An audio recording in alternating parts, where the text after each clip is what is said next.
Right then, I think you've probably heard of Widow's Speed by now. If you don't, Widow's Speed is like the super small, pretty obscure YouTuber, I don't know if you've heard of him, who makes absolutely immaculate edits and incredible models. Like seriously, he is so cool. Go subscribe to him right now. He puts so much effort into his content and he really deserves it.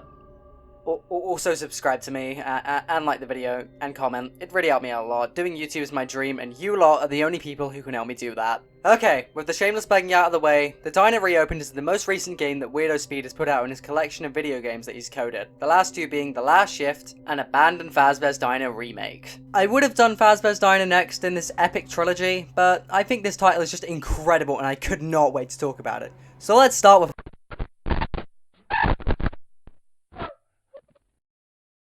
Oh, I friggin' love this.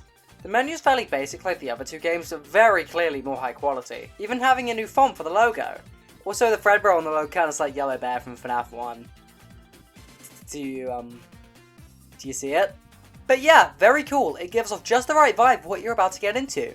Now onto the okay, I guess not. Yeah, there's also the tips menu, as apparently the phone call is a little too vague for some people. I like the renders of these 6 guys. Also, that little beep sound when you go over the icons is very nice. Oh, also, in the files of the game, there's a folder dedicated to thumbnail assets, which, Weirdo, you are an absolute G for that. Thank you so much! Once we click normal mode, after this neat little loading screen giving us a subtle tip, we're brought into this lovely little office space with a locker we can hide in and a doorway with a window with a consistently flashing light that you'd think would get annoying after a little bit, but... it kind of does, if I'm going to be honest. We're also greeted with a phone call of a guy explaining a tiny bit of lore, dancing around potential red flags for our poor little night garden, and then giving you small tips on how to deal with the animatronics. I really like how the phone call is worded in this. He gives off pretty much the exact same vibe as the phone guy gives in FNAF 1 and 2, only really having a base level knowledge of things, but not like in a way that makes it seem like he really knows what's going on in there. Props to the voice actor, man, they did an amazing job. Oh, and apparently some playtesters for the game said the phone call was a bit too vague and they have trouble figuring out the mechanics, but I didn't really have much issue with it, so I can't really comment. And speaking of mechanics, let's talk about that. What a brilliant transition. Fredbear and Spring Bonnie both function in the same way. Slowly approaching your office, and once you see them, you gotta hide in the locker quickly or exposure meter will go down. And if it reaches 0, death! The two arriving is preluded by the sound of footsteps on the corresponding side, Spring Bonnie traversing the left side of the building, while Fredbear goes on the right. And if I'm gonna be honest, the gap between the audio cue and one of the golden duo appearing is a bit too big for my liking. If it was brought down to like 5 or 7 seconds or something, rather than if I had to guess about 15 or 20, it'd be much better. Also, the shots of Fredbear and Spring Bonnie in the doorways are super cool and creepy, I like them a lot. Then there's... Bunny. Yes, that's her name. Who's like Spring Bonnie, but a girl, despite Spring Bonnie not having a canonical gender. She has no legs, so she's naturally a vent crawler. She'll head out of the backstage as an alarm will start to ring in the office. What you gotta do is find her on the cameras and seal the vents in the room she's in. But you can't just leave the vent sealed, oh no. It's tradition for Fazbear Entertainment to have absolutely horrible ventilation. If you leave the vent sealed for too long, your oxygen will start to deplete quick and you'll eventually suffocate and die. Honestly, at first I thought the oxygen depleted way too fast, but that very quickly changed after a few times I experienced the sheer amount of stress you feel when you hear that alarm going and having one of the golden duo in your doorway, as it makes you have to quickly choose between sealing the vents and taking a massive hit to your exposure bar, or hiding in the locker and risking Bunny getting into the vent. I absolutely love this type of gameplay, having to make quick decisions like that, and I wish more FNAF fan games used that more. And finally there's Freddy, just normal Freddy, who's basically like the Foxy of this game. If you don't check the cameras for long periods of time, he's gonna start moving. The only way to stop him once he's made it to his final phase, though, is by clicking the reset button on the cameras, and he'll be, well, reset. I do think it's a bit too easy to cam the cameras and keep Freddy in his first 2 phases, though, even with Bunny and the golden duo coming at you. Maybe if his AI was cranked up a bit, it could help. I'm not sure myself, to be honest. Oh, and there's also the shadows who are exclusive to hard mode, who block your lockers and cams from time to time. Just flip up your cameras for Bonnie and flip it down for Freddy. I don't really have anything else to say about their mechanics, they're that simple. Oh, and speaking of hard mode, they are so fucking fast! I was being hit with the alarms. Freddy, Golden Duo, the Shadow Duo. So many times I thought I was playing a custom night with everyone at 20 difficulty. Like, everything has to go basically perfectly or you're dead. You can't have the alarm go off of a person in your office. You can't have Freddy on his last stage of someone in the office. You yourself shouldn't be in the office. Why didn't you quit while you were ahead? Jokes aside, the hard mode as well. hard, but it's still super fun, arguably more terrifying and definitely more stressful than normal mode for the sole reason of everyone's just absurdly fast, which is such a rush. And now, on to...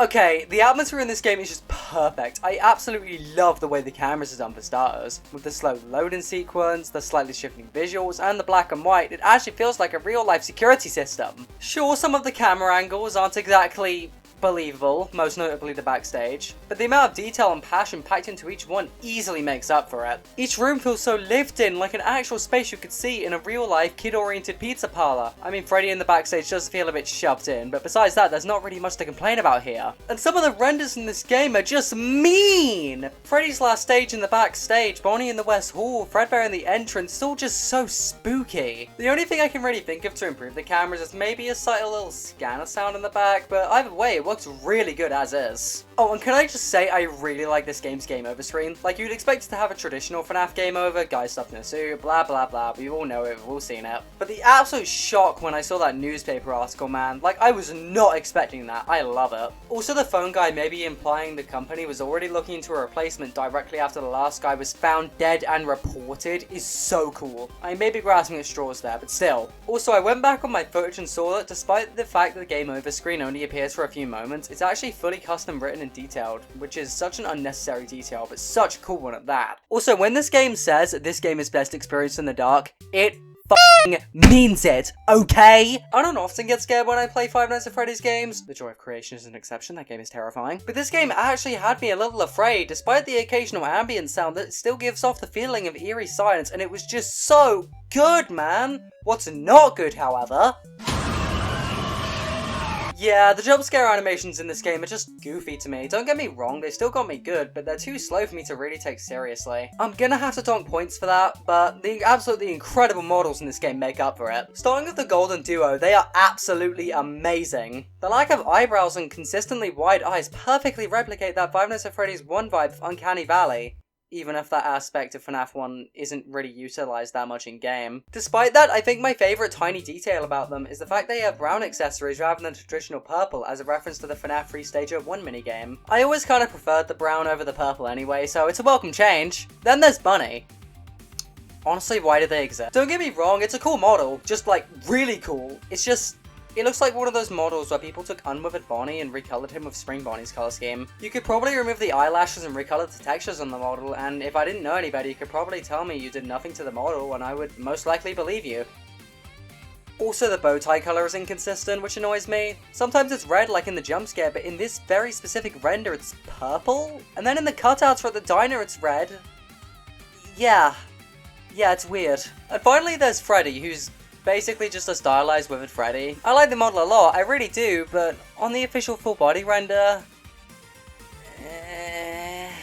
not a fan of the buck teeth. At least that's what I think Weirdo was trying. And like the bunny model with a bow tie, the teeth look to be pretty inconsistent. In official renders having the buck teeth, but in the backstage cam he doesn't. I honestly prefer him about the buck teeth though, it just looks more natural. There's also the shadows who are just recolors with the Golden Duo, yet somehow give off the vibe of being too alive, too conscious, the exact opposite of the original two, and I really like that. There's also the extras menu, which is pretty standard stuff for a FNAF fan game. The only thing that's really worth peeking at here though is the behind the scenes stuff. The original office is a bit...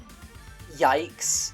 Not a fan myself, so I'm really glad he went for that corner perspective in the final version. It is very awesome. And then in the work in progress textures office, you can see these toon posters of Fredbear and Bonnie, which I really like. I'm not sure if they appear in the cams anywhere, but if they don't, then at least Bonnie's art is reused for the cutout, I guess.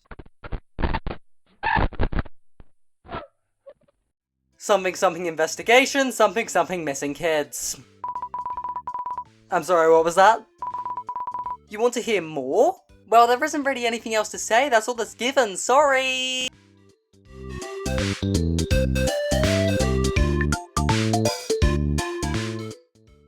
Overall, I absolutely love this fan game. It's incredibly creepy. The sound and character designs are immaculate. The visuals and lighting are just so good! The jump scares are kind of mid though, and I don't really get why Bunny wasn't just half of Unwithered Bonnie, but besides that, it's amazing. Therefore, I think it's time to rank the game. I think I can only give this game 5 sliced in half rabbits out of 5.